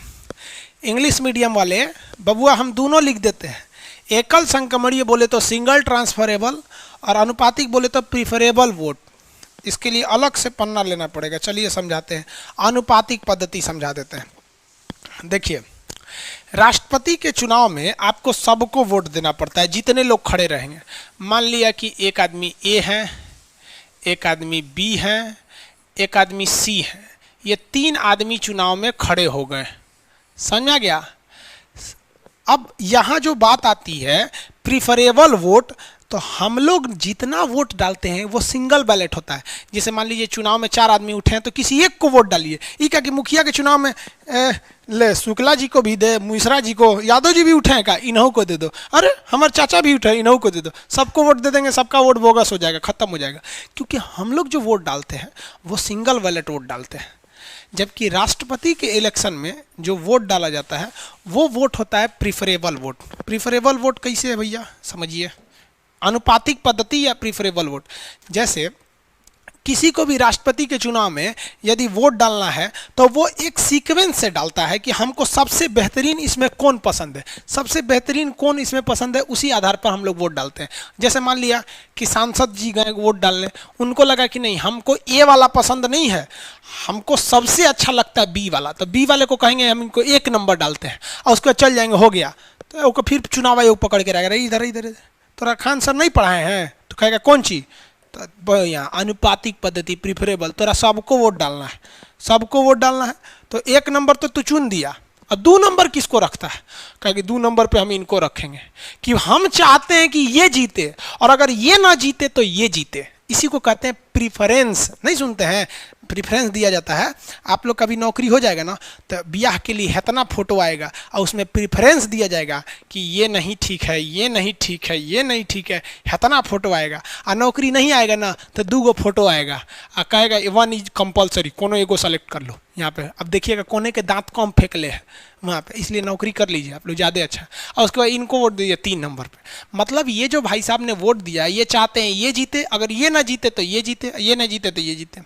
अब अगला आदमी वोट डालने आएगा, अगला आदमी ने कहा हम ये पसंद नहीं है, हमको ये 1 नंबर पे पसंद है, ये 2 नंबर पे पसंद है। अब मान लीजिए इसमें किसी ने कह दिया कि भाई हमको ये फालतू आदमी लगता है, ये ठीक नहीं है, हमारा ये ठीक है और हम इनको 2 नंबर पे देंगे। कोई आ गया कह दिया कि भाई साहब हमको हम क्या काम, हम एक काम करते हैं, हमको ये 2 नंबर इनको दे देते हैं और 1 नंबर इनको दे देते हैं, 3 नंबर पे इनको भेज देते हैं। ऐसे करते करते वोटिंग चलेगा। इसी को हम लोग क्या कहते हैं, प्रीफरेबल वोट। प्रीफरेबल वोट बोले तो अनुपातिक पद्धति, एक अनुपात में आपको वोट डालना है। आगे जाएंगे तो फिर किसी ने कहा कि भैया हम इनको 1 वोट दे देते हैं, इनको दे देते हैं, हम इनको 3 नंबर पे भेज देते हैं और इनको 2 नंबर पे भेज देते हैं। अब समझ में आ रहा है ना, इसी को हम कहते हैं प्रीफरेबल वोट। अब आगे समझा देते हैं एकल संक्रमणी क्या होता है। हम यहीं पे स्टॉप करते हैं, मतलब वोटिंग को मान के चलिए। अब भाई सब लोग वोट देते हैं तो हम चुनाव आयोग थोड़े हैं कि पूरा वोट देंगे, समझाने के लिए बता रहे। अब चलिए गिनिए कि इसमें जीता कौन। ए वाले भाई साहब को 1 नंबर पे कितने लोगों ने रखा, 1 लोग। बी वाले भाई साहब को 2 लोगों ने रखा, चलिए इनको 2 लोगों ने रखा। अब आप बताइए भाई जीता कौन, कौन जीतेगा? आप तो कहेंगे जा सर जी इहो को 2 लोगों ने पसंद किया, इन्हों को 2 लोगों ने पसंद किया, अब जीतेगा कौन? तो आप तो कोई नहीं जीतेगा। तो ये हो गई प्रथम चरण की मतगणना, फर्स्ट जो स्टेप था उसका मतगणना थी। तो आप बताइए बबुआ, राष्ट्रपति का जो चुनाव होता है वो अनुपातिक पद्धति में कैसे होता है, ये समझ में आ गया। हर एक पर्सन को वोट डालना है प्रेफरेंस के हिसाब से कि सबसे अच्छा कौन है। और जब वोटिंग होती है तो ये देखा जाता है कि सबसे ज्यादा 1 नंबर पर किसको पसंद किया वही जीत गया है। अब लो ना भैया, ये तो सबसे पहले फेंका गए, ये तो फेंकाइए गए, हटा भैया तू फेंका गया वहां पे। अब इसमें इसको किसको वोट दीजिएगा, लफड़ा हो गया ससुरा, दिक्कत हो गया यहाँ। अब बात आती है दूसरे चरण की मतगणना। दूसरे चरण की मतगणना, पहले चरण में कोई जीता है नहीं। अब दूसरे चरण में मतगणना में यह देखा जाएगा, अभी इसमें क्या गिना जाता था, फर्स्ट रैंक गिना जाता था। कौन सा रैंक, फर्स्ट रैंक, कि 1 नंबर पर किसको ज्यादा लोगों ने देखा। तो देखिए 1 2 लिख दिए 2। लेकिन दूसरे चरण की मतगणना में हम सेकंड रैंक गिनेंगे कि सेकंड नंबर पे ज्यादा किसको प्रीफरेंस दिया गया है, सेकंड नंबर पे। तो देखिए तो सेकंड नंबर पे किसको प्रीफरेंस दिया गया है, इनको सेकंड नंबर पे कितने लोगों ने रखा है, केवल 1 व्यक्ति सेकंड नंबर पे रखा है, तो सेकंड नंबर पे इसको रख दिया गया, हो गया। उसके बाद देखिए, उसके बाद सेकंड नंबर पे इसको कितने लोगों ने रखा है, 2 लोगों ने रखा। इनको कितने लोगों ने रखा, 2 लोगों ने। अब बताइए भैया कौन जीता, आंसर दीजिए कौन जीता। फटाफट। कौन जीत गया? सी इज विन, वेरी गुड, सी जीत गया। चलिए एगो लिख दिया, सी लिख दिया, सी जीत गया। अब क्वेश्चन है क्या, चौथी चरण की मतगणना में जीता रे बबुआ? पहली चरण में, चौथी चरण की मतगणना में जीता। फर्स्ट ऑर्डर में जीता कि सेकंड ऑर्डर में? चौथी चरण की मतगणना में जीत गया।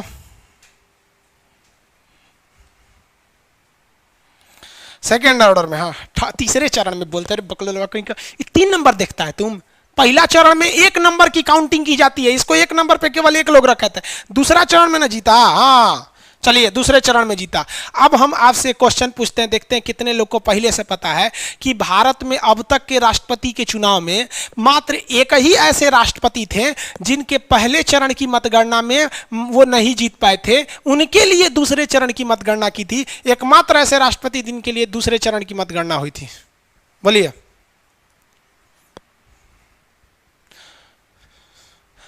कौन से ऐसे राष्ट्रपति थे?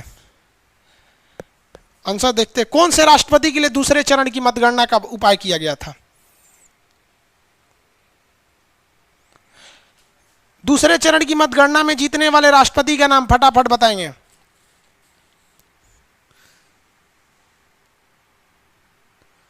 फटाफट।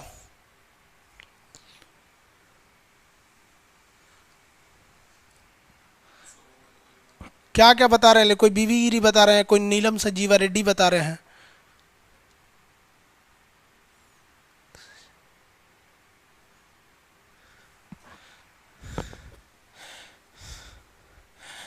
बीवी गिरी, नीलम संजीवा रेड्डी, चौधरी चरण सिंह। चलिए अच्छा है, ट्विस्ट इसमें बहुत अच्छा है, छोड़ देते हैं, अब आप पता करके लाइएगा, ठीक है? अच्छा है, कम से कम आप लोग भी तो घर पे कुछ रिसर्च करते रहिए, कौन से ऐसे राष्ट्रपति थे जिनके लिए दूसरे चरण की मतगणना करनी पड़ी थी। अब आप बताएंगे, ये तो समझ में आ गया। तो इसका मतलब आपको राष्ट्रपति का अनुपातिक पद्धति समझ गया, प्रथम और द्वितीय। मान लीजिए यहां भी बराबर हो जाता, सपोज कीजिए यहां भी बराबर होता, तब कौन जीतता? देखते हैं कितने लोग बता रहे हैं। अगर मान लीजिए दूसरे चरण में बराबर हो जाता तो तीसरे चरण में कौन जीतता? हम देखते हैं कौन बता सकता है। अगर बराबर हो जाता, सपोज बराबर हो जाता तो कौन जीतता? फटाफट बताइए कौन जीतता तीसरे चरण में? फटाफट फटाफट, तीसरे चरण में कौन जीतता अगर बराबर हो जाता तो? एबीसी में कौन जीतता? फटाफट, तीसरे चरण में कौन जीतता? बकलवा खान साहब बोल रहा है, वेरी गुड। तीसरे चरण में बबुआ बी वाला जीत जाता। देखो ना यहाँ पे 3 नंबर पे 2 गो पसंद किया से, 1 गो 2 गो, एक 3 नंबर पे ये पसंद किया, बुझलो? तो प्रथम चरण, द्वितीय चरण, तृतीय चरण कौन सी होलो? समझ में आ गया? समझ में आ गया कि नहीं आ गया? अनुपातिक पद्धति समझ में आ गया? अब बच गया कौन सी? एकल संक्रमणीय। ये कौन सी होता है? एकल संक्रमणीय उसे कहते हैं कि वैसा व्यक्ति जो पहले चरण में फेंका गया। कौन फेंकाया इसमें पहला चरण में? पहले चरण में इसको कौन फेंका गया? पहले चरण में फेंका गया व्यक्ति नंबर ए। तो जो एकल संक्रमणीय होता है, जिसे हम लोग कहते हैं सिंगल ट्रांसफरेबल, ये क्या चीज होता है सिंगल ट्रांसफरेबल?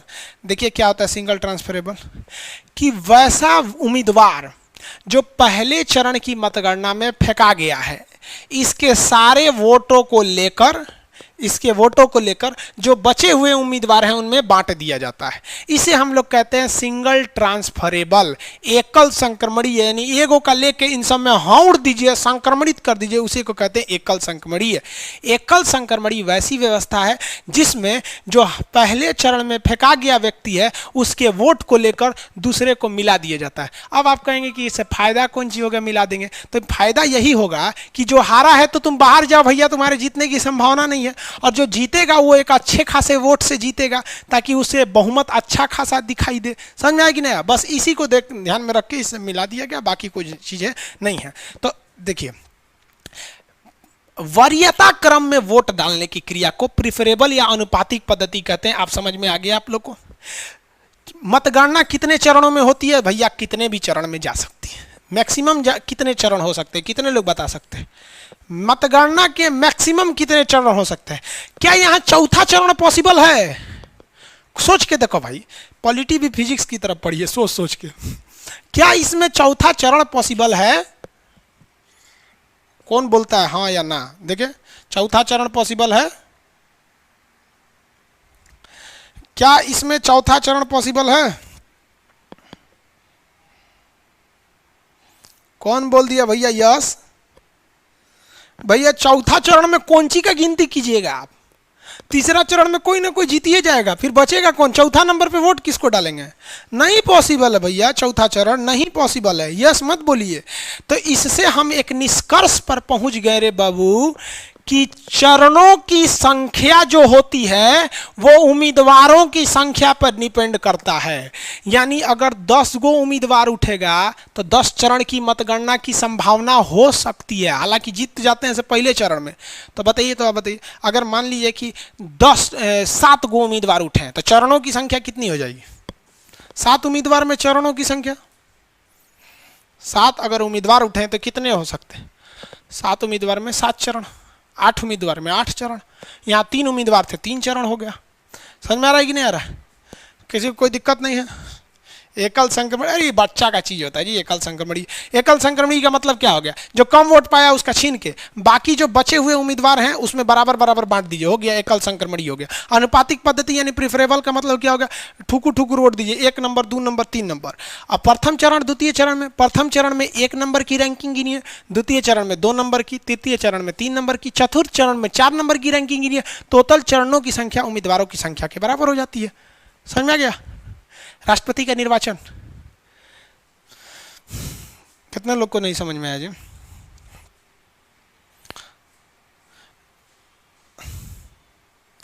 राष्ट्रपति का निर्वाचन समझ में आ गया आप लोग को? यहां आते हैं वापस। भाग 5 में किसकी चर्चा है? संघ, सेंट्रल गवर्नमेंट की चर्चा। अनुच्छेद 52 से 53 तक शुरू होता है। 52 में क्या है? राष्ट्रपति का पद ब्रिटेन की महारानी के समान है, औपचारिक। क से कार्यपालिका का प्रधान, एग्जीक्यूटिव का जो चीफ होता है, लेकिन वो रियल चीफ कौन होता है? कार्य आदि मतलब वास्तविक रूप से शक्ति किसके पास होती है? पीएम साहब के पास होती है। लेकिन औपचारिक रूप से इसे नॉर्मली भाई ऑफिशियली खाली मोहर मार दीजिए, कौन है? राष्ट्रपति। राष्ट्रपति जी किसके समान है? फूफा के समान है। समझ में आ गया कि नहीं? राष्ट्रपति जी किसके समान है? फूफा के समान है। आगे बढ़े। राष्ट्रपति के निर्वाचन की चर्चा किसमें? 54 में। राष्ट्रपति का इलेक्शन 54 में है। 54 में इलेक्शन। अब तो याद हो जाएगा ना जी, बड़ी अभी इलेक्शन में बड़ी कुछ पढ़ना है आपको, अभी खत्म कहाँ हुआ इलेक्शन। 54 में इलेक्शन या निर्वाचन होता है। निर्वाचन कौन करता है? निर्वाचन आयोग। निर्वाचन आयोग की चर्चा 324 पढ़ेंगे तब बताएंगे आपको। चलिए, निर्वाचन कौन करता है? तो एक निर्वाचक मंडल करता है, इलेक्टोरल कमेटी करती है। उस कमेटी में हम शामिल हैं? नहीं है। कौन कौन है? 3 आदमी है, 3 आदमी नहीं है। लोकसभा, राज्यसभा, लोकसभा, राज्यसभा, विधानसभा है।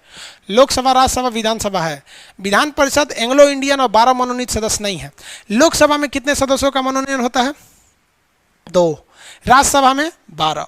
ओवरऑल संसद में 14। एंग्लो इंडियन क्या अफ्रीका के बाप से पैदा हुआ व्यक्ति एंग्लो इंडियन है? नहीं, केवल यूरोपीय व्यक्ति होता है। और क्या कंसेप्ट है इसके पीछे समझा दिए, क्योंकि यूरोपीय वाले ने हमारे पर शासन किया था। आगे बढ़ जाते हैं। यहाँ तक तो हो ही गया। निर्वाचक मंडल में एकल संक्रमणीय, जो कम वोट पाया पहले चरण में फेंकाया उसका दोनों में बांट दीजिए। अनुपातिक सबको वोट डालिए। चरणों की मतगणना हो गई यहाँ पे। अब वोट का वैल्यू क्या होता है? अब आप सुने होंगे कि रामनाथ कोविंद को 8 लाख वोट मिली है। ये कैसे हो गया? बैटरी चेंज कीजिए जी थोड़ा।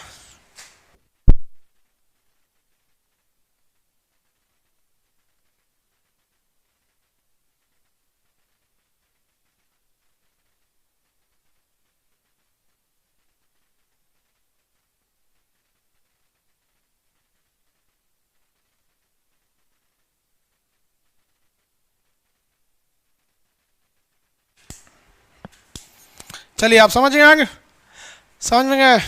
बाप रे बाप, बोलिए हम आप गए हैं समझाते समझाते। असल में ना ऑनलाइन हुआ में समझो में नहीं आता है कि आप समझे कि नहीं। ऑफलाइन में तो हो हल्ला कर देता था। हाँ सर समझ गए समझ गए।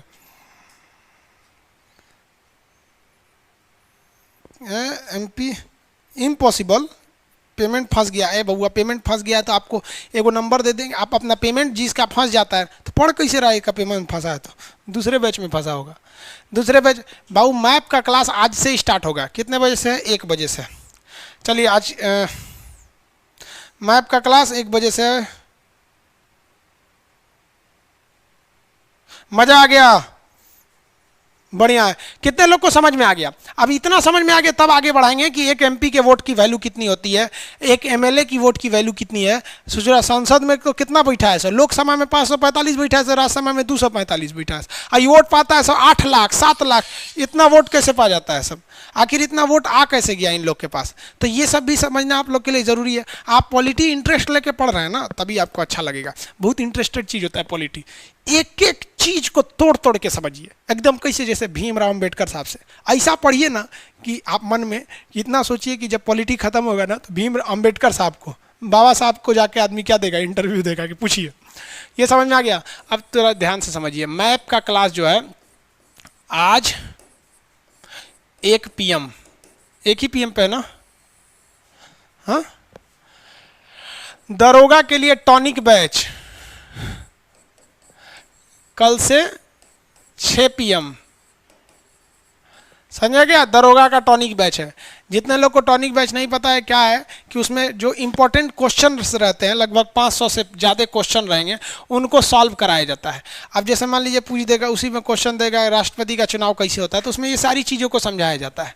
तो ये टॉनिक बैच है, ये लगभग 10 दिन का क्लास होता है। अब लड़कों ने कहा कि सर इसका फीस कितना रखेंगे, तो आप पता है सब चीज़ GST ध्यान में रखते हुए 11 रुपये फीस रखा गया है। एडमिशन ले लीजिएगा, वरना ये कब 111 हो जाएगा पता नहीं है हमको। इसलिए आप लोग को सबसे पहले वरीयता देते हैं। अनुपातिक पद्धति में हम आप लोग को 1 नंबर पे रखते हैं उसके बाद 2 नंबर पे रखते हैं यूट्यूब वालों को। अभी यूट्यूब पे कुछ बताया ही नहीं है, तो इसलिए सोचिए 11 रुपये में इसमें क्या होगा आप खुद समझिए। इसका 18% GST, 2% पेमेंट गेटवे, 30% टैक्स निकाल के सोचिएगा कि आप हमको कितना दिए। उसके बाद फिर सर्वर कॉस्ट हटा दीजिएगा, तो एकदम ये समझिए फ्री ऑफ कॉस्ट ही है। तो आप इतना इसमें कर लेंगे तो आपका काफ़ी हद तक कोई एग्जाम्स वगैरह जो हैं, दरोगा वगैरह का जो टॉनिक है वो हो जाएगा आपका। समझ में आ रहा है आप लोग को? आगे बैच वगैरह अक्टूबर में आते रहेंगे। नेक्स्ट बैच भी बहुत जल्दी आएगा, इकोनॉमिक्स भी आएगा, फिर हिस्ट्री भी आएगा, बहुत ज्योग्राफी भी आएगा, बहुत सारे बैच आते रहेंगे। तो आज के क्लास में इतना ही रहने देते हैं। कल हम आपको पढ़ाएंगे कि एक MP का वोट कितना होता है, एक MLA का वोट कितना होता है। इसको दोनों को जोड़ देंगे तो टोटल वोट की वैल्यू कितनी होती है, कैसे इस वोट की वैल्यू को निकाला जाता है, और राष्ट्रपति साहब का क्या चीज़ कोटा होता है। तो इसका मतलब हम लोग कहाँ तक देख लिए थे? यहाँ देखिए, राष्ट्रपति का निर्वाचन देख लिए हैं, कल कोटा देख लेंगे, और उसके बाद से फिर क्या देख लेंगे, कार्यकाल। धीरे धीरे ये सब खत्म कर देंगे। 1 हफ्ता लगेगा राष्ट्रपति को खत्म होने में, क्योंकि देख रहे हैं ना, आपको तो लग रहा था कि छोटा सा अनुच्छेद है निर्वाचन। अब क्वेश्चन बताइए, तो राष्ट्रपति की नियुक्ति होती है? जो हम आपसे पूछते हैं, राष्ट्रपति साहब जो प्रेसिडेंट है, राष्ट्रपति, इनका क्या होता है? एक होती है नियुक्ति। नियुक्ति का मतलब होता है सिलेक्शन। क्या इनका नियुक्ति होता है या फिर इनका निर्वाचन होता है?